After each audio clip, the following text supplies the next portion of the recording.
সোমবার চলো তোমাদের শিব মন্দির দেখাই। আজকে তোমাদের নিয়ে যাব কালনার 108টা শিব মন্দির। এইটা মেন গেট। আমরা ভিতরে প্রবেশ করলাম। এবার 108টা মন্দির আগে তোমাদের দেখিয়ে নিই।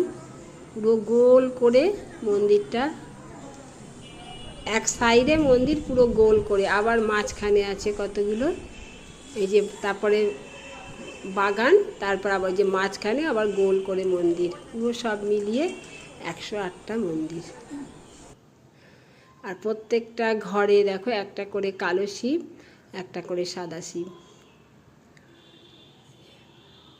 একটা সাদা একটা কালো, দেখছো তোমরা?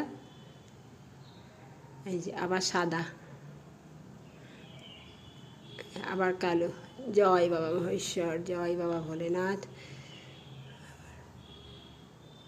আবার এই ভিতরে আবার গেলাম, যে মাঝখানে যেটা দেখালাম তোমাদের, এই মন্দিরটা আবার এইখানে চলে এসেছি। এই যে এইখানে একটা বড় ইদারা, একটা বেল গাছ আছে, আর বড় ইদারা, আর একটাও গাছ আছে, ওটা কী গাছ বুঝতে পারলাম না।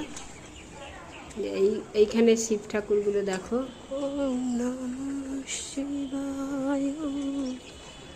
খুবই সুন্দর, অনেক বহুত পুরনো মন্দির, দেখতেই পাচ্ছ।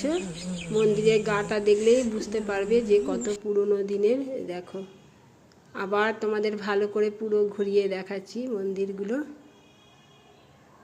দেখো এত সুন্দর লাগছে, আর পুরো আকাশের নিচে পুরো আকাশটা দেখা যাচ্ছে, খুবই সুন্দর লাগছে।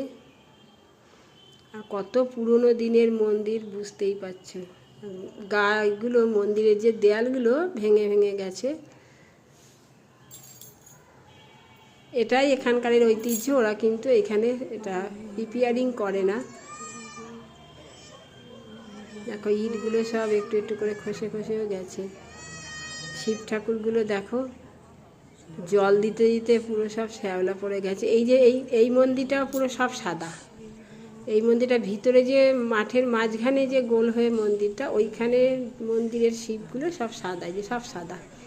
আর ঢুকেই যে মন্দির সাইডে, সেইগুলো সব একটা করে কালো, একটা করে সাদা। আর এইখানে পুরো সব সাদা। এই যে বেল গাছ আছে, ওই যে ইদারা তোমাদের আগে বললাম, আবার ঘুরিয়ে দেখিয়ে দিলাম।